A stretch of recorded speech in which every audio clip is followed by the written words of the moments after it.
class. So today let's begin with our content for marketing research chapter 1. तो यहाँ आज हम डिस्कस करेंगे इंटरनेशनल बेसिकली मार्केटिंग रिसर्च हम करते क्यों हैं, इसमें क्या क्या इंक्लूडेड है, क्या क्या किया जाता है, इसके करने के प्रोसीजर को पूरा स्टार्ट से एंड तक के सबसे पहली स्टेज क्या है, देन सेकंड स्टेप क्या होगा, थर्ड स्टेप क्या होगा.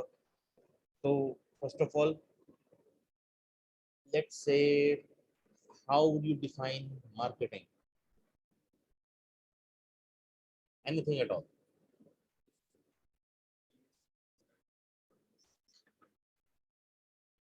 Okay, yes, किसी चीज की प्रमोशन करना. You have several different approaches to marketing definition. ठीक है, जैसे कि the 4 P's. ठीक है, प्रोडक्ट, प्राइस, प्रमोशन और प्लेस. हम इसकी चारों ही एस्पेक्ट्स को कवर करते हैं. Now there are a lot more, 7 भी आए हैं, उसके बाद से 14 P's तक भी गए हैं हम. सो ऑल दोज एस्पेक्ट्स जिसके अंदर हम एक प्रोडक्ट को डिजाइन करते हैं, कंज्यूमर नीड्स आइडेंटिफाई करते हैं, उसके अकॉर्डिंग एक प्रोडक्ट डिजाइन करते हैं, उसका पैकेज करते हैं, फिर उसकी प्लेसमेंट करते हैं और उसको आगे प्रमोट करके सेल करते हैं और इवन उसकी आफ्टर सेल सर्विस. ये सब मार्केटिंग का पार्ट है. ठीक है, तो इन सब एरियाज में जितनी रिसर्च होती है कंज्यूमर से रिलेटेड के, कंज्यूमर किस फैक्टर को डिमांड कर रहा है, किस चीज को नहीं डिमांड कर रहा है, कंज्यूमर की नीड क्या है, कंज्यूमर ने इस प्रोडक्ट की कितनी प्राइस पे करने को तैयार होगा.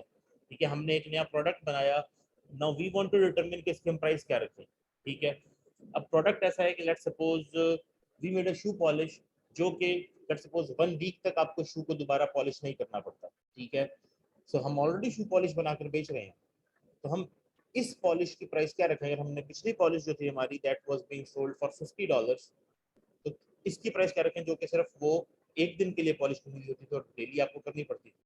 तो we have to decide about the price. Okay, ठीक है, कन्वीनियंस है, लेकिन क्या हम 50 को मल्टीप्लाई करते हैं 7 से, तो क्या $350 कोई इस एक शू पॉलिश के लिए देने को तैयार होगा? नो, सीधी सी बात है. सो अकॉर्डिंगली हमें उसकी प्राइसिंग तय करनी होगी और ये भी देखना है कि कहीं हमारे ही प्रोडक्ट कैनिबलाइज ना कर ले. अगर कर रहा है तो हमने उसकी अपनी प्लानिंग भी अकॉर्डिंगली करनी है. जैसे कि ये अगर न्यू पॉलिश है, हम रीजनेबल देते हैं, हम ये भी 50 में देने लगे तो हमारा पिछला प्रोडक्ट बिल्कुल नहीं बिकेगा. हम इसकी प्राइस अकॉर्डिंगली करेंगे. तो इवन उसकी प्राइस, उसकी प्रमोशन, उसकी advertisement, and there are so many other aspects included in just this one segment. So for example, हमें कोई लिमिटेड एडिशन चीज निकालनी, तो उसकी पैकेजिंग कैसे करेंगे. फिर उसकी पैकेजिंग के लिए हम अगर अपने कस्टमर को इन्वॉल्व कर लेते हैं, जैसे कि कैडबरी है, वो कस्टमर्स को कुछ कुछ स्पेशली सिलेक्ट करता है और फिर उनके बनाए हुए लाइक आइदर फ्लेवर्स और उनके बनाए हुए डिजाइन्स के पैकेजिंग को यूज करा होगा लिमिटेड एडिशन के तौर के ऊपर. सो अगेन उसके लिए कंज्यूमर तक पहुंचना, कंज्यूमर रिसर्च करना कि do consumer even want this.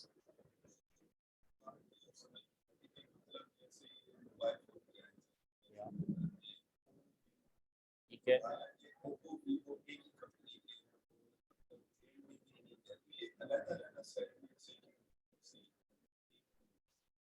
Again there can be a lot of reasons. जैसे कि अब हो सकता है वही कंपनी बहुत सारे और ब्रांड्स बनाती है दुनिया की डिफरेंट कंपनीज के लिए, बिकॉज चाइना के अंदर बन रहा है.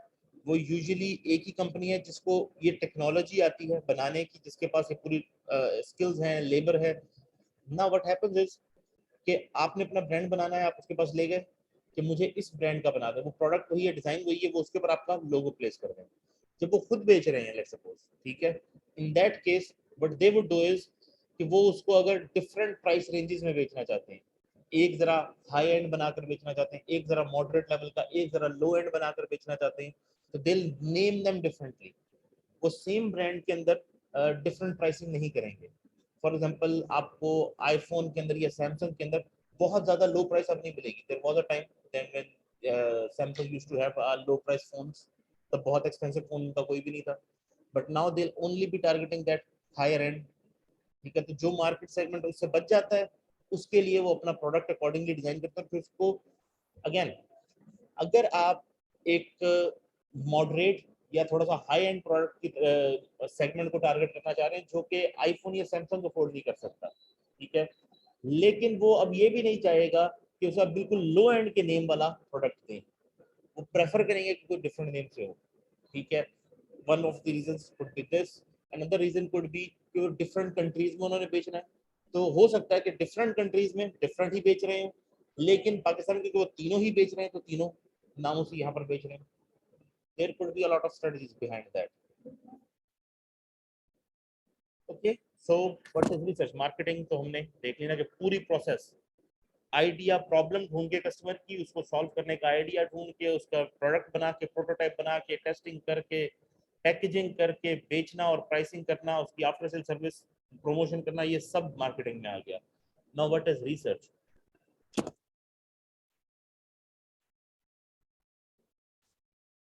अगर वर्ड को ही देख लें आप खुद, इस वर्ड को, research, we are searching something again.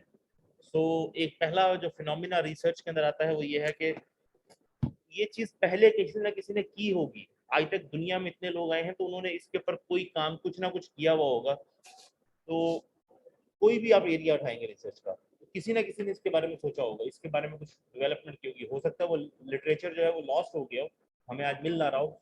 Usually किसी ना किसी ने उसको देखा हुआ होता है, उसके ऊपर काम किया हुआ होता है. हाँ, उसके अंदर कोई एक ऐसा एरिया होगा जिसके ऊपर किसी ने काम नहीं किया होगा, जो अभी एक्सप्लोर होने वाला रहता है, तो उसको हम ढूंढ के उसको एक्सप्लोर करेंगे फर्दर. ठीक है, तो एक तो कि जो चीज पहले से एग्जिस्ट कर रही है उसके ऊपर रिसर्च करके उसके बारे में पता लगाना और ज्यादा इंफॉर्मेशन कलेक्ट करना. अब ये है कि अगर इसकी हम प्रॉपर डेफिनेशन कर लें तो उसके अंदर ये एक सिस्टमेटिक प्रोसेस है रिसर्च की, जिसके अंदर हम एक बिल्कुल अनबायस्ड और ऑब्जेक्टिव टाइप की इन्वेस्टिगेशन करते हैं, स्टडी करते हैं, इन्वेस्टिगेट करते हैं. कोई भी ऐसी प्रॉब्लम, कोई भी ऐसा इशू जिसको रिजॉल्व करने की ज़रूरत हो कि और उसके अकॉर्डिंग उसके हम प्रॉब्लम को आइडेंटिफाई करके, अगर प्रॉब्लम आइडेंटिफाई करेंगे तो प्रॉब्लम खुद को, पहले प्रॉब्लम को आइडेंटिफाई करेंगे फिर उसका सोल्यूशन आइडेंटिफाई करेंगे. So both are there. या आपके पास प्रॉब्लम आइडेंटिफाइड है, अब आप उसका सोल्यूशन आइडेंटिफाई करना चाहते हैं, तो यू कैन डू बोथ. लेकिन एक साइंटिफिक तरीके से, सिस्टमेटिक तरीके से कि जिसके रेप्लिकेट किया जा सके, जिसके ऊपर भरोसा किया जा सके, और अगेन जिसको बेसिकली आप प्रॉपरली इन्वेस्टिगेट करें विदाउट हैविंग एनी बायसेस. ठीक है, अब फॉर एग्जांपल बहुत सारी जो हमारी मेडिसिन है, ईस्टर्न मेडिसिन है, इस तरह से चाइनीज मेडिसिन है, इस पर रिसर्च नहीं होती. वो जो मेडिसिन सेलर्स हैं जैसे कि होम्योपैथिक हैं या ईस्टर्न या चाइनीज मेडिसिन वाले हैं, they do their own work. उन्हें पता है कि कौन सी चीज किस चीज के लिए काम करती है, उसके ऊपर ये रिसर्च नहीं करते क्योंकि कितने लोगों पे किस तरह से इफेक्ट करती है ये चीज, ये पर्टिकुलर केमिकल या कंपाउंड. लेकिन इंग्लिश मेडिसिन के अंदर जो डिफरेंस है कि दे स्टडी इट्स इम्पैक्ट, और उसी वजह से वो ज्यादा पॉपुलर है क्योंकि उसका इम्पैक्ट स्टडी किया जाता है, उसकी इफेक्टिवनेस स्टडी की जाती है. तो एक साइंटिफिक मेथड फॉलो होता है. अब वहाँ हो सकता है चाइनीज या ईस्टर्न या होम्योपैथिक मेडिसिन के अंदर कोई ऐसी मेडिसिन भी हो जिसका उसे लगता तो है कि ये काम करती है, लेकिन क्या पता वो कोई काम ना करती है. ये तो उसे लगता है क्योंकि वो past generation by generation transfer होता है knowledge from one to the other, तो जो उन्होंने देखा अपनी लाइफ के अंदर उसकी बेसिस के ऊपर. ठीक है, सो वो जैसे आमतौर पे हमारे यहाँ एक तो होता है ना कि जी, अच्छा तुम्हारी काऊ को ये हो गया है तो इसको ये चीज दो, अच्छा इससे ठीक हो जाएगी, इससे बच जाएगी मेरी काऊ. नहीं यार, ये ऐसे हमारे इस बंदे ने इसको दी थी, बची तो वैसे उसकी भी नहीं थी, तो इसका कुछ कह नहीं सकते भाई. लेकिन ये एक हमने एक आपको आइडिया दे दिया. ठीक है, अगेन बाइसेस आ जाता है इसके अंदर फिर. तो ऑल दो एस्पेक्ट्स आर देयर के अगर आपसे लेट सपोज हमारे यहाँ ये common practice in English doctors के अंदर भी कि आपसे ट्रीटमेंट नहीं हो रही ना, ठीक बंदे को मैंने ही करना है, दूसरे डॉक्टर के पास नहीं जाने देना. सो भाई आपके पास अगर एक ट्रीटमेंट नहीं है, you don't know anything about it, you should refer that person to the relevant person. लेकिन यूजुअली वी डोंट. तो हमें पता है कि यार इस चीज की मेडिसिन की ट्रीटमेंट मैं सही से नहीं कर सकता, इस चीज को मैं नहीं काम तो कर सकता, हम फिर भी कोशिश करेंगे मैं करता हूँ इसको कुछ करने की. So that results in unscientific thinking, biases, जिसकी वजह से रिसर्च का एस्पेक्ट्स पूरे नहीं होते. Otherwise research is a systematic and objective investigation of a subject or problem in order to discover relevant information or principles. अब इसके अंदर अगेन रिसर्च के फंडामेंटल्स हैं बहुत सारे, जैसे कि अब रिसर्च की टाइप्स हैं. एक है जहां पर आप एक्सप्लोर करने जा रहे हैं. ठीक है, हम ये सारी टाइप्स को भी डिटेल में स्टडी करेंगे कि आप एक्सप्लोरेटरी रिसर्च करने जा रहे हैं, कि आप एक्सप्लोर कर रहे हैं चीज़ों को पहली बार आइडेंटिफाई कर रहे हैं कि ये चीजें आज से पहले किसी ने आइडेंटिफाई नहीं की। हम जानना चाहते हैं कंज्यूमर ये चीज ऐसे क्यों कर रहा है, इससे पहले हमें पता नहीं है।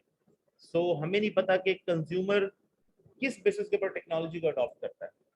हम जानना चाहते हैं, ये अंडरस्टैंड करना चाहते हैं कि कंज्यूमर्स कुछ हैं जो बहुत जल्दी टेक्नोलॉजी अडॉप्ट कर लेते हैं, कुछ हैं बहुत देर से करते हैं, कुछ मिड में कर लेते हैं। आखिर क्या फैक्टर है जो इन्फ्लुएंस करता है कंज्यूमर की टेक्नोलॉजी के अडॉप्शन को? तो हम उसके लिए इन्वेस्टिगेट करेंगे। अच्छा, ये फैक्टर्स हैं जिसकी वजह से ये वाले जल्दी अडॉप्ट करते हैं, ये मिड में, ये लेट में। ठीक है, ये है एक्सप्लोरेटरी, ये यूजुअली क्वालिटेटिव होगी इन नेचर। मतलब आप एक्सपर्ट्स का पैनल बिठा सकते हैं या आप ऑब्जर्वेशन कर सकते हैं, लोगों को देख रहे हैं अच्छा ये क्या कर रहा है। जैसे कि आप जानना चाहते हैं कि लोगों का बिहेवियर कैसा है, उस केस में खासतौर पे हम ऑब्जर्वेशन करते हैं। जब आप इससे सवाल पूछेंगे ना, वो आपको जवाब सही नहीं देगा। ठीक है, स्पेशली जब उसके ऊपर कुछ नेगेटिव आ रहा हो। फॉर एग्जाम्पल, एक फोटो कॉपी मैन्युफैक्चरर्स थे, उन्होंने जब ये, आई थिंक जेरोक्स वालों की ही ये एग्जाम्पल है कि ये फोटो कॉपी बनाते थे। इन्होंने लोगों को पूछा कि जी आप क्या हमारी मशीन को वैसे ही यूज करते हैं जैसे हमने इंस्ट्रक्शंस दी हुई है लेबल के ऊपर के इसको चलने के बाद 5 मिनट वेट करें इसके चलने का, इसके स्टार्ट हो जाने का, इसका जो डोर है उसको स्लैम ना करें, आराम से करें, पेपर आराम से सेट करें इसके अंदर, और इसकी क्लीनिंग और मेंटेनेंस करें।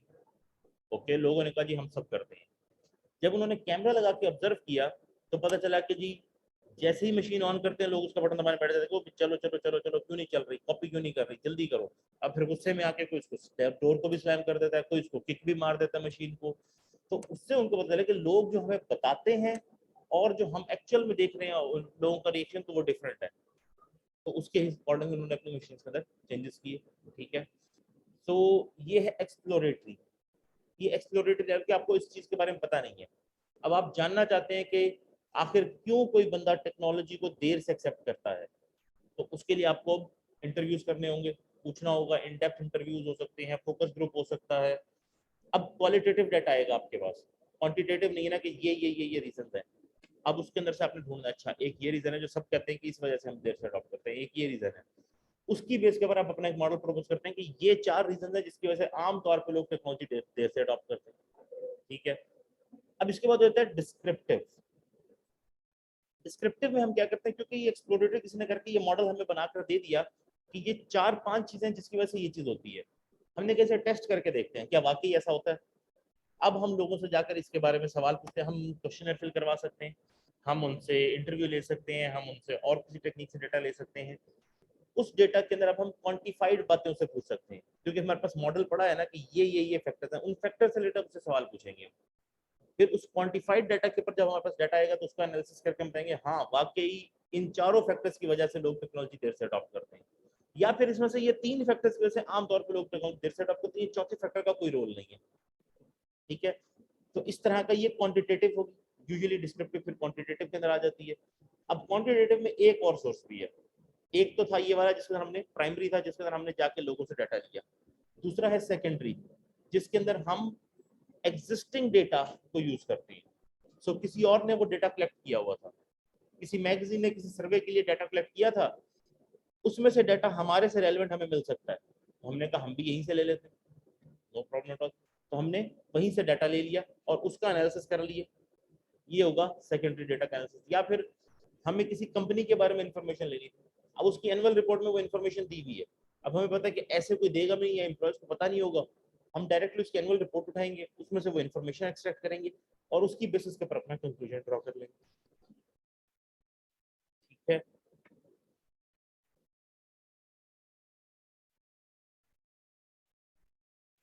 फंडामेंटल रिसर्च क्या होती है, ये बेसिकली बिल्कुल बेसिक किस्म की प्योर रिसर्च होती है जिसका बेसिक पर्पस होता है कि नॉलेज को एनहांस किया जाए, इस एरिया के अंदर और ज्यादा नॉलेज जनरेट किया जाए। ठीक है ना, fundamental research frequently called basic or pure research seeks to extend the boundaries of knowledge in a given area with no necessary immediate application to existing problems. For example, the development of a research method that would be able to predict what people will be like x years in the future। ठीक है, अब ये वो research है जिसके अंदर हमारे लिए जरूरी नहीं है कि हम इसको आज ही अप्लाई कर दें। जैसे कि मैंने आपको पहली एग्जांपल दी थी कि हमने उसके अंदर रिसर्च की, एक मॉडल बनाया और रख दिया, हमें इसको अप्लाई करके टेस्ट करके देखने की जरूरत नहीं है। हमने बता दिया कि भाई ऐसा होता है, अब कोई और उसको यूज करके भी टेस्ट कर सकता है, हम खुद भी बाद में यूज करके टेस्ट कर सकते हैं। हमने उसको इस्तेमाल नहीं करना था, हमने सिर्फ for the purpose of research की है, नॉलेज एनहांसमेंट के लिए, कि इसके बारे में पता तो चले ना कि क्यों टेक्नोलॉजी अडॉप्ट नहीं करते। दूसरी रिसर्च होती है अप्लाइड रिसर्च, कि हम यहाँ आईयूबी के अंदर इस वक्त रिसर्च बेसिकली हम जानना चाहते हैं, एक प्रॉब्लम है उसको सॉल्व करना चाहते हैं। हम यहाँ नई टेक्नोलॉजी, सारे फैकल्टी चाहते हैं कि फैकल्टी सारी ऑनलाइन पढ़ाने लग जाए, ऑनलाइन पूरी टेक्नोलॉजी अडॉप्ट कर ले। इस वजह से हम जान चाहते हैं कि यहाँ फैकल्टी क्यों नहीं टेक्नोलॉजी अडॉप्ट कर रही। फिर हम रिसर्च करते हैं, फिर उसके हिसाब से हम क्वेश्चंस पूछते हैं, उससे पता चलता है सब फैकल्टी को ये रीजन है कि जी कुछ को सॉफ्टवेयर यूज करना नहीं आता, कुछ के पास टेक्नोलॉजी लैपटॉप नहीं है या टेक्नोलॉजी की यूज नहीं है, कुछ टेक्नोलॉजी से डरते हैं, किसी का और रीजन होगा। वो आइडेंटिफाई करके अब हमने इनका सॉल्यूशन भी करना है यहाँ पर कि फैकल्टी की ये सारी शॉर्टकमिंग्स को पूरा किया जाए किसी तरह से, इन चीजों से उनको बचाया जाए। अब हमने जब ये करना है तो हमने इसको अप्लाई करना है यहाँ पर, हमने देखना हाँ वाकई इस वजह से नहीं हो रहा, अब हमने देखना इसका सोल्यूशन क्या कर सकते हैं। This would be applied research, जिसका पर्पस ये है कि अप्लाई करके कोई प्रॉब्लम किसी ऑर्गेनाइजेशन की सॉल्व करनी है। That is called applied research. In contrast, applied research, also known as decisional research, attempts to use existing knowledge to aid in the solution of some given problem or set of problems. अस्सलाम वालेकुम sir. Sir fine, मेरा time हो, आप class ले लो। Okay, so we'll continue later on.